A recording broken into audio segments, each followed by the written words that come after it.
Jane Jennings is the CEO for Liberty Energy.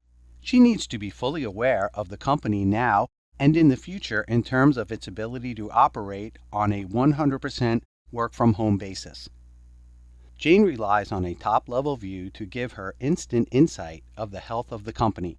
We're going to take a look at some of the metrics in Jane's dashboard. She clicks on Dashboard and sees Home Workers. Jane can see that 85 out of 108 employees are home workers. This means that 85 workers are either marked as remote workers, which is a temporary assignment, or are in a working from home worker type. She can see that one country has 100% home workers. She can see that this is in Australia, which has one office in Melbourne and the other office has 6 workers. We can also see that the Melbourne office is only at Tier 1 escalation, which should not mean that everybody must work from home. For each of the metrics in her dashboard, Jane can drill in for further detail and more fact-finding. Organizational units span locations, so this gives us insight on a departmental basis as to who is working from home and has implemented WFH. Jane can see that her sales organization unit is not yet 100% working from home. As CEO, Jane is interested in the corporate communication that's been sent and can see we have 8 pieces that have been sent out. This allows her to plan for her next communications around COVID-19 to all of the employees.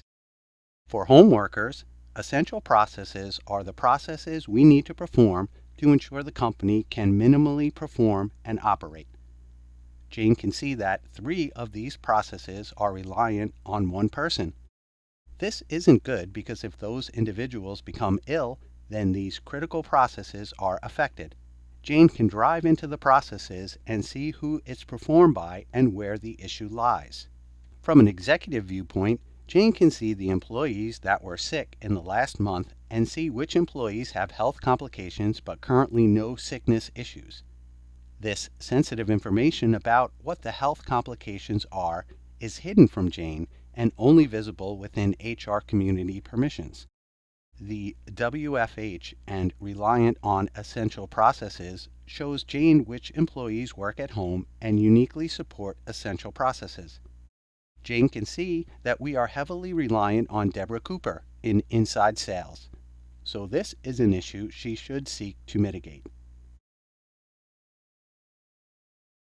At Liberty Energy, the risk team have set up impact levels for each location with 3 and 4 forcing office to locate to working from home for the majority of the employees. We have one location at this level, which is our Singapore office. We can see that 90% of our workers work from home, and in the team, Pearl isn't marked as a home worker. So again, something to raise with the Singapore management team. For applications, Jane can see that 4 applications are not suitable for home workers.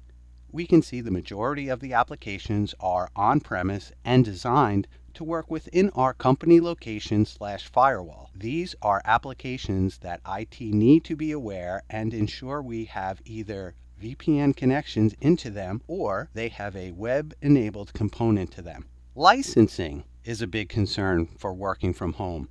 In an office environment, it may be that users don't need dedicated access to licenses and they can have concurrent use. Or we have extra license needs such as VPN technology. Jane can quickly drill into applications out of license count and get a quick view on the state of the application portfolio and what might be coming up as an issue.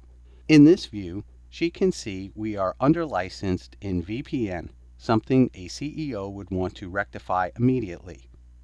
With the dashboard view, executives have access to see all of the information in WFH Impact Manager and dynamically see the risk and status the company are in and delve down into the detailed levels when required.